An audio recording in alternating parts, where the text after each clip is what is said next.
Ebimu ku bitunuuliddwa Uganda bwe baya kuwangula mudaali Tokyo mu 2020 mwe muli okuzimba ebisaawe by'omulembe n'ebidiba ebituukana n'omutindo okuyamba bannayuganda okwetegeka ekimala. Ono era yeewanye nga bwe bakola obulungi ennyo mu mpaka za Olympics era bannayuganda basaanidde okulekeraawo okubavumirira. Kubanga Uganda twafuna mudaali naye bw'olabako ttiimu ennamba nga bwe yapafominga omulundi guno twakola bulungi ekyabulaku gwe mudaali. Singa twafuna omudaali era tuligestarinze gundi rekodi yaffe mu okukola obulungi mu Olympics.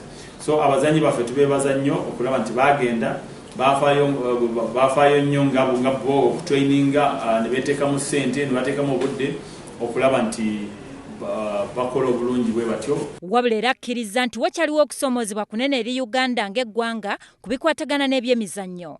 Ono era yeganye bigambibwa nti ensimbi bazimalira mu kutambuza bakungu. Kale kiva nti buli bazanyi athletes batano oba olina okuba official omu because balina 17 nga balina okuba batano then bali ababiri so ne ba officials bana. Kati boxing netwala omu kubanga yalina babiri ne swimming omu. Abalala bagenderako bali fair ne ba administrator abalala naye nga mu standard ya Olympics era twalina ba officials batono kubanga twalina omukisa okusobola kutwala ba officials 31. Bino byonna bano babyogedde bwe badde bawa alipoota y'ebyemizannyo gya Olympics ku kitebe kyabwe ekikulu e Lugogo. Alipoota ekungaanyiziddwa Nakate Olivia ku WBS Amasunsule.